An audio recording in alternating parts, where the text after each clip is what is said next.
terpercaya.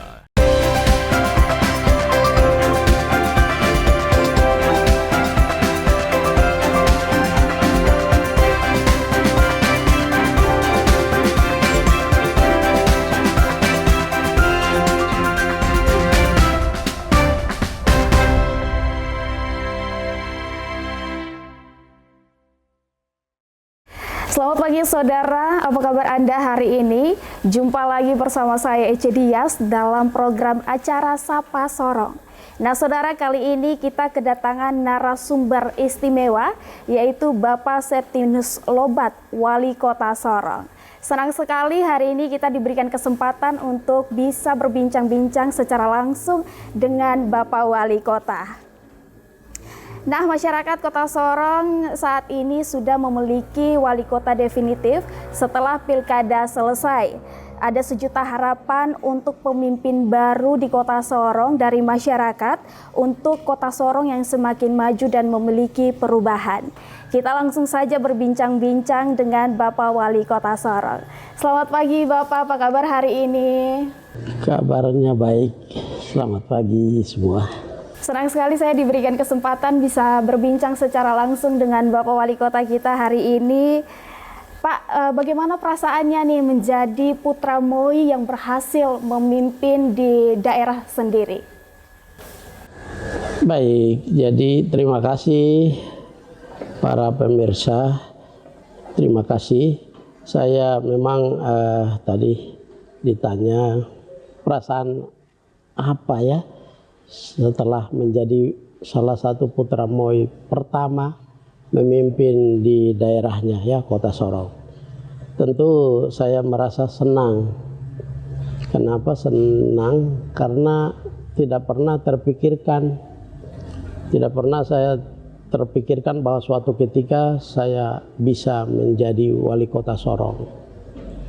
Tapi perjalanan saya sebagai ASN, saya meniti karir saya di pemerintahannya di Kabupaten Sorong selama mulai tahun 2001 jadi ASN ya, diangkat dan beberapa OPD yang saya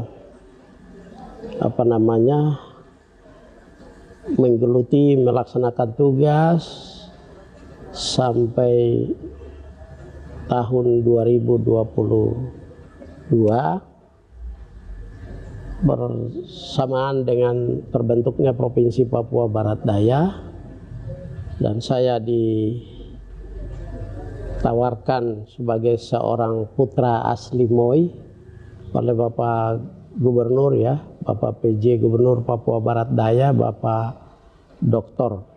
Andes Muhammad Musaad, menjadi asisten 1 bidang pemerintahan dan otsus. Nah, disitulah saya kemudian melaksanakan tugas sebagai asisten 1 selama kurang lebih 9 bulan.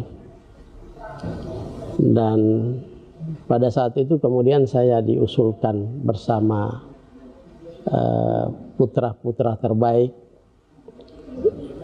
Pak Syur Siarangga ya, bersama Bapak Sekda ya, PJ Sekda sekarang Bapak Joni Wai. Kemudian saya akhirnya terpilih ya, dipilih oleh Tuhan, ditunjuk oleh Tuhan, tetapi juga dipercayakan ya pemilihan itu lewat Kementerian Dalam Negeri melalui seleksi yang ketat. Akhirnya saya bisa menjadi PJ Wali Kota Sorong. Dan kemudian setelah saya menjadi PJ Wali Kota sejak tanggal 22 Agustus 2023, dan saya melaksanakan tugas saya sebagai PJ dari tahun 2023 bulan Agustus sampai dengan berakhir pada tanggal 8 Agustus 2024. Dan saya memutuskan diri untuk maju menjadi salah satu calon wali kota Sorong. Mungkin itu. Iya Bapak, kemarin juga setelah pelantikan ada sejumlah kepala daerah yang melakukan retreat di Magelang Bapak. Boleh diceritakan pengalaman mengikuti retreat dengan sejumlah kepala daerah di sana Bapak? Iya, saya sebenarnya kesannya baik sekali ya. Dan itu hal pertama dalam ya tata negara kita ya. Ini sesuatu yang menurut saya ini inovasi yang dilakukan oleh Bapak Presiden Prabowo kepada semua kepala daerah. Nah, di sana hadir para gubernur, para bupati, ya para wali kota seluruh Indonesia.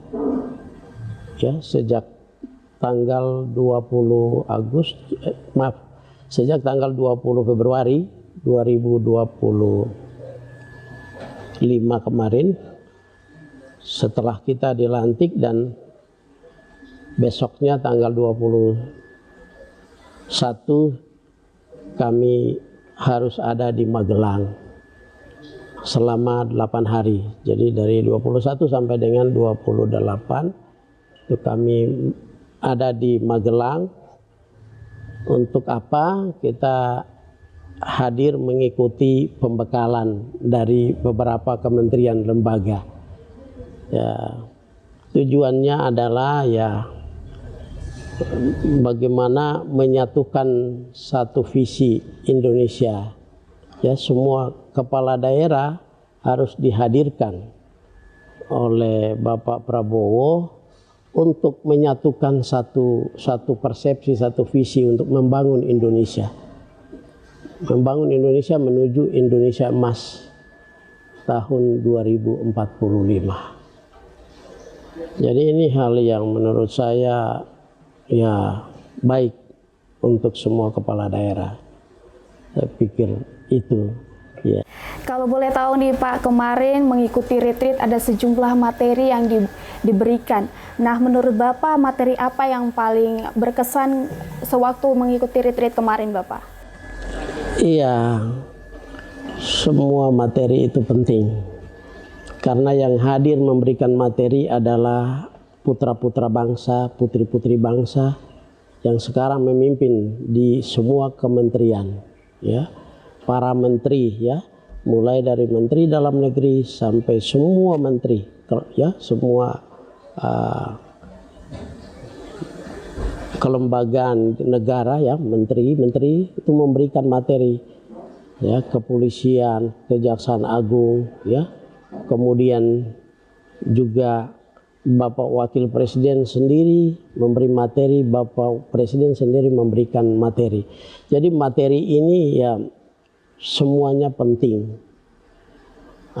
Tetapi yang saya bisa cerna adalah bagaimana menyatukan sebuah negara seperti ini, negara yang besar dengan memiliki luas wilayah yang besar, kemudian dengan karakteristik daerah yang memang bervariasi. Nah, kita berkumpul di sana masing-masing setelah menerima materi, tetapi juga kami menyampaikan isu-isu strategis di daerah masing-masing. Misalnya kami dari Provinsi Papua Barat Daya memiliki daerah yang berbeda secara geografis dan demografis. Tingkat kesulitan di provinsi ini kami perlu menyampaikan kepada pemangku kepentingan kami yang di atas kami gitu. Inilah masalah atau isu-isu yang kami hadapi di masing-masing daerah. Jadi saya pikir itu, dan kemudian juga kami menerima penjelasan dari para menteri, ya, sesuai dengan materi yang diberikan kepada kami. Iya, baik saudara, kita akan masih terus berbincang dengan Bapak Wali Kota Sorong. Usai jeda jangan kemana-mana saudara, tetaplah bersama saya Ece Dias di Sapa Sorong.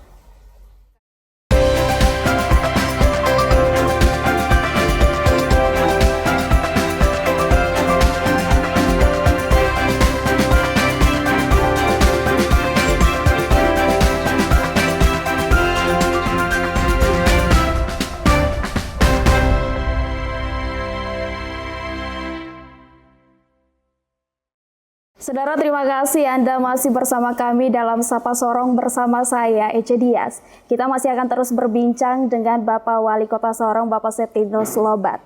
Nah Bapak, tadi kita sudah bercerita tentang pengalaman mengikuti retreat dengan sejumlah kepala daerah di Magelang kemarin. Nah selanjutnya Pak, setelah pelantikan pasti Bapak memiliki program kerja. Seperti apa program kerja 100 hari ke depannya yang akan difokuskan dan dilaksanakan oleh Bapak Wali Kota dan juga Wakil? Iya baik, terima kasih. Sejak tanggal 3 Maret saya sudah melakukan apel perdana dengan seluruh jajaran pemerintah kota ya. Tanggal 3 itulah saya memulai melaksanakan tugas sebagai Wali Kota Sorong. Nah, dari tanggal 3 itu sampai nanti 3 bulan ke depan, kita ada semacam target untuk melakukan persiapan-persiapan awal. Ya, apa yang menjadi program prioritas kita untuk jangka 3 bulan ke depan 100 hari itu. Nah kita harus punya target gitu. Nggak bisa kita datang saja kita langsung kerja. Tapi paling tidak kita menunjukkan kepada para kepala dinas bahwa ini loh yang saya mau lakukan. Ya. Mimpi saya seperti itu, mimpi kepala daerah gitu. Jadi mimpi saya untuk 100 hari ke depan yang harus dilakukan itu ada 9 ya. Pertama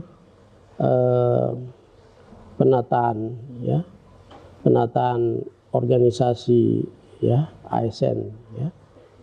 Nah, kemudian yang kedua itu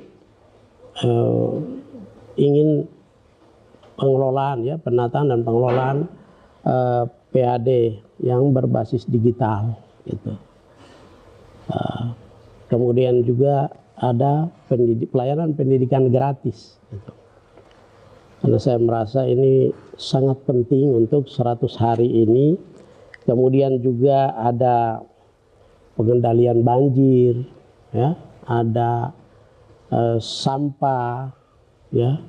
Kemudian juga ada pengembangan UMKM. Nah, jadi di papan atau di reklamnya ini saya sudah taruh biar rakyat itu tahu apa yang dikerjakan oleh kepala daerah, khususnya Pak Lobat ini wali kota yang baru kita pilih. Jadi tidak ada ibaratnya kita jalan tanpa arah gitu. Ya saya minimal menyampaikan itu kepada masyarakat supaya masyarakat tahu apa yang dilakukan. Sehingga mereka bisa mendukung saya begitu.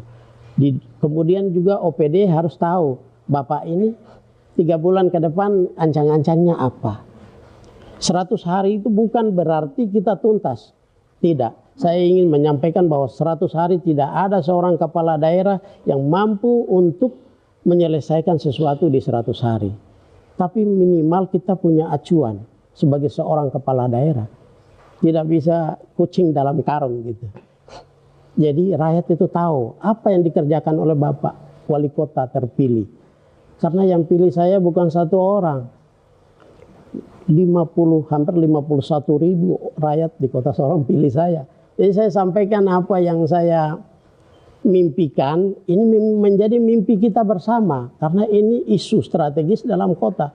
Banjir itu isu strategis. Sampah itu isu strategis. Kita tidak bisa mengambil sesuatu yang bukan isu. Begitu.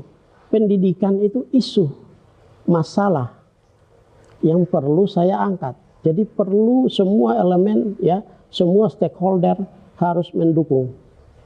Terutama rakyat saya ya harus mendukung apa yang saya mimpikan. Jadi hari ini wali kota, malam ini saya mimpi sesuatu, besok OPD saya harus menerjemahkan apa yang saya mimpikan. Saya mimpi sesuatu, jangan bikin yang lain gitu. Jadi dia harus fokus, dia harus punya inovasi untuk menyelesaikan masalah. Contoh soal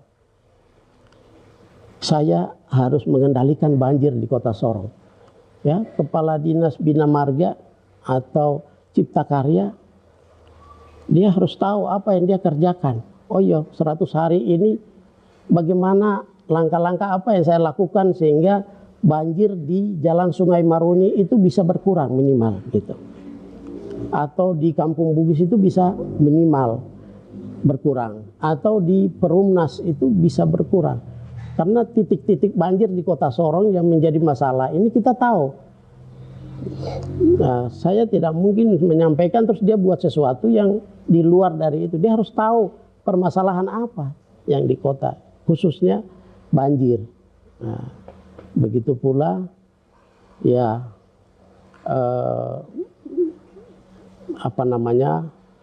menyusun sebuah pengelolaan PAD yang berbasis digital. Oh ya, katakanlah hotel-hotel di Sorong, data kita misalnya 500 hotel atau 40 hotel. Kita harus undang mereka. Sekarang kita harus pasang alat supaya kita tidak bocor kita punya PAD. Kota ini tidak bisa PAD kita katakanlah 100 ya. Target kita 182 miliar per tahun. Tapi realitanya paling kita dapat di bawah 100 ya 160. Nah, kenapa tidak sampai target? Karena banyak yang tidak by aplikasi begitu. Jadi kita coba untuk membangun sesuatu yang bisa lebih ya mendatangkan kebaikan untuk kita semua. Jadi karena kita mau bangun Kota Sorong ini masalahnya kompleks. Masyarakat tidak mau tahu ada uang kah tidak ada uang. Dia tahu saja harus banjir selesai ya. Harus stunting atau sampah harus selesai. Tapi dia tidak tahu kita ini mungkin ya pemerintahan ini ada utang. Dia tidak pernah berpikir itu. Dia tahu dia menerima hasil. Kenapa kepala daerah tidak bikin ya? Makanya salah satu cara adalah kita harus menggali potensi ya PAD yang ada di Kota Sorong. Ya, saya punya mimpi target harus PAD kita naik sampai 300 miliar per tahun. Nah, kalau itu kita mau bangun dari Sauka sampai 18 kecil itu. Begitu. Kecil, kota ini kecil. Makanya mari kita semua dukung bahu-membahu mendukung apa mimpi saya begitu. Terima kasih. Iya Pak, dari 9 program kerja prioritas yang sudah disampaikan tadi, hal yang paling ditunggu-tunggu masyarakat dan dinantikan oleh masyarakat adalah pendidikan gratis nih Pak. Kenapa bisa terinspirasi untuk membuat pendidikan gratis di Kota Sorong Pak? Iya, saya ini kan dari keluarga yang tidak mampu ya. Saya latar belakang keluarga yang tidak mampu, makanya Tuhan angkat saya jadi kepala daerah, mimpi saya harus membebaskan biaya pendidikan yang mahal. Karena dulu saya sekolah dari jauh-jauh dari Tanah Kelabra, dari Kampung Kelabot ya, distrik Kelabot. Saya itu berjuang ke Kelamono di Dayung dengan perahu kajang. Antar di Kelamono saya sekolah. Ya, orang tua saya kalau mau beli seragam harus dia bawa sagu tuman dari sana 3 hari dayung sampai tiba di Kelamono dia jual, baru dia belikan seragam saya bisa pakai. Jadi saya merasakan betapa mahalnya pendidikan itu.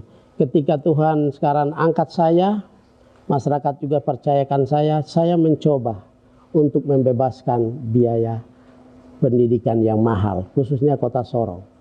Iya. Nah, pendidikan gratis ini untuk negeri, bagaimana dengan swasta, Pak? Iya, swasta itu kita memulai dulu dari negeri. Karena ini hal baru, kemudian APBD kita tadi itu kecil. Banyak orang meragukan ini program. Ya, senior-senior saya yang lebih dulu mereka bilang, Lobat dapat uang dari mana? Saya hanya pikir ya ini pergumulan saya dengan masyarakat. Karena saya dipilih oleh orang-orang yang tidak punya. dengan harapan, dengan tujuan saya harus paling tidak mengurangi beban yang ada dalam mereka hadapi. Ya, salah satu, setiap kali tahun ajaran baru, TK itu bisa bayar sampai 3 juta.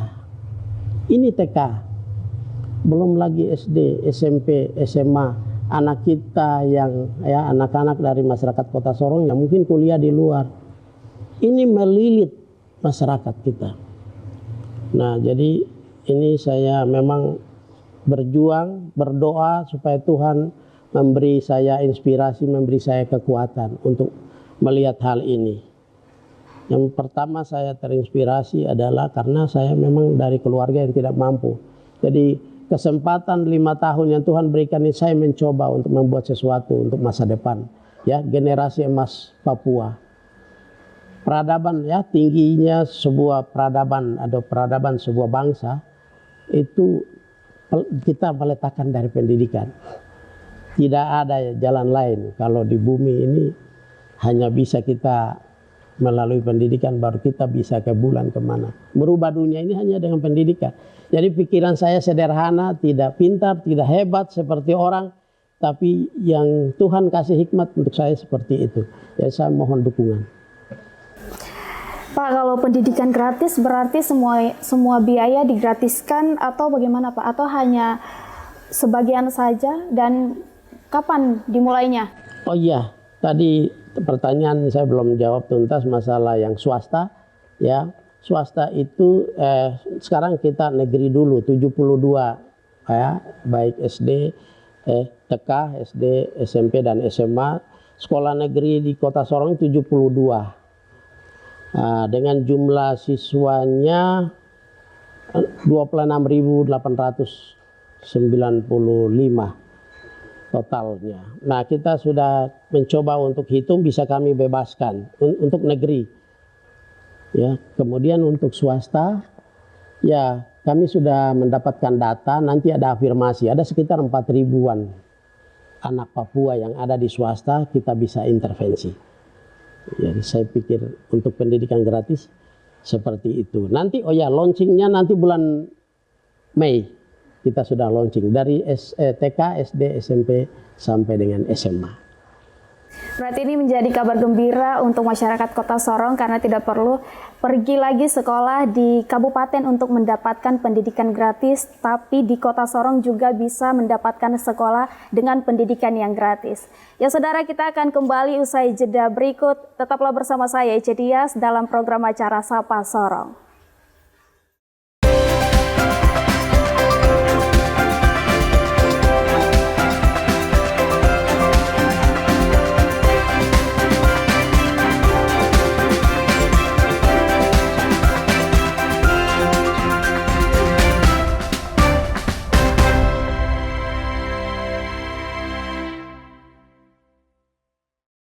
Terima kasih saudara, Anda masih bersama saya Ece Dias dalam program acara Sapa Sorong, dan kita masih akan melanjutkan berbincang-bincang dengan Bapak Wali Kota Sorong.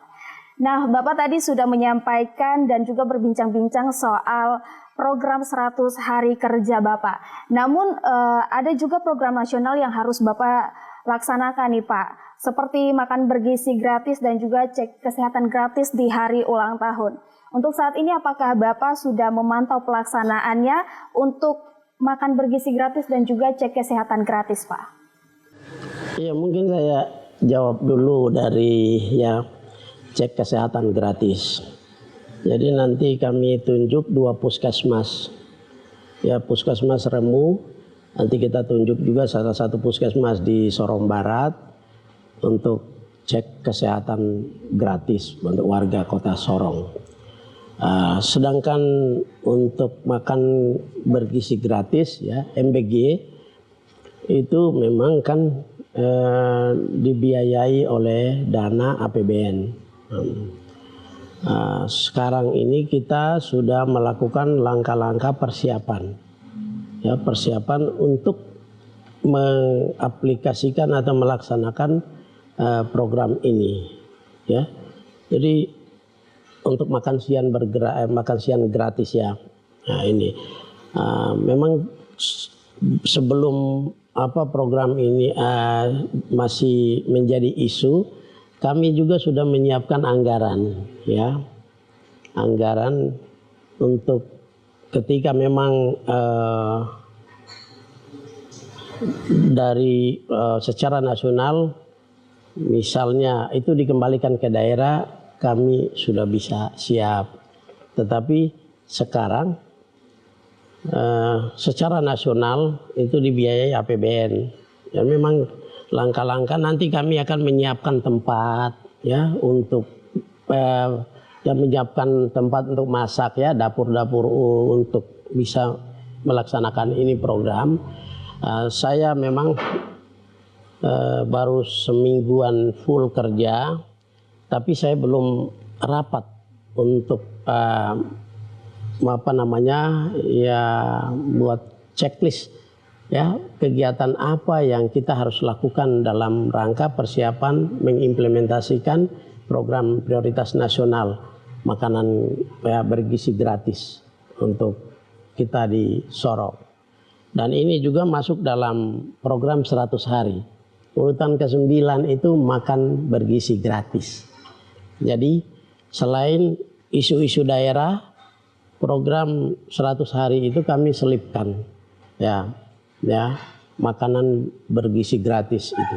Saya rencana minggu depan ini kami sudah rapat untuk bicarakan teknis, ya, strategi bagaimana bisa program nasional ini bisa kita laksanakan dengan baik. Ya, saya pikir itu. Ya. Adakah pesan untuk masyarakat Kota Sorong yang saat ini sedang menyaksikan bincang-bincang kita kali ini, Pak? Ya, terima kasih para pemirsa dan juga masyarakat Kota Sorong yang saya cintai, saya banggakan, saya hormati. Terima kasih untuk kepercayaan yang diberikan kepada saya. Hari ini saya menjadi orang nomor 1 di Kota Sorong. Saya percaya amanah ini saya laksanakan, tetapi tidak sendirian. Saya pasti menggandeng teman-teman dari swasta, ya, CSR. Ini keterlibatan dengan kami, kemudian Forum Komunikasi Pimpinan Daerah dan semua, ya, LSM, semua stakeholder dan masyarakat luas, ya, di Kota Sorong. Harapan saya, pesan saya, memberikan dukungan kepada saya sehingga kita semua bersatu hati, memiliki komitmen yang sama untuk membangun Sorong ini sebagai pintu masuk, pintu gerbang di Papua Barat Daya. Saya percaya dan saya optimis sekali bahwa tidak ada sesuatu yang tidak bisa. Hari ini kita harus memulai sesuatu untuk menyiapkan masa depan generasi Papua Barat Daya, ya, yaitu Papua Emas di tahun 2045. Terima kasih, ya. Iya, terima kasih atas waktunya Bapak berbincang-bincang bersama dengan Kompas TV Sorong. Semoga informasi ini dapat tersampaikan kepada seluruh masyarakat Kota Sorong dan kita semua berharap di 5 tahun ke depan Bapak Wali Kota dan juga Wakil Wali Kota dapat memimpin Kota Sorong untuk menjadi Wali Kota Sorong yang maju dan berkembang, dan masyarakat juga dapat mengakses jalan, pendidikan, dan kesehatan gratis dengan baik. Baik saudara, itu tadi Sapa Sorong kali ini kita sudah berbincang-bincang dengan Bapak Wali Kota Sorong, Pak Septinus Lobak. Saya Ece Dias bersama tim yang bertugas pamit undur diri. Terima kasih atas kebersamaan Anda dengan kami. Sampai jumpa, Kompas TV, independen terpercaya.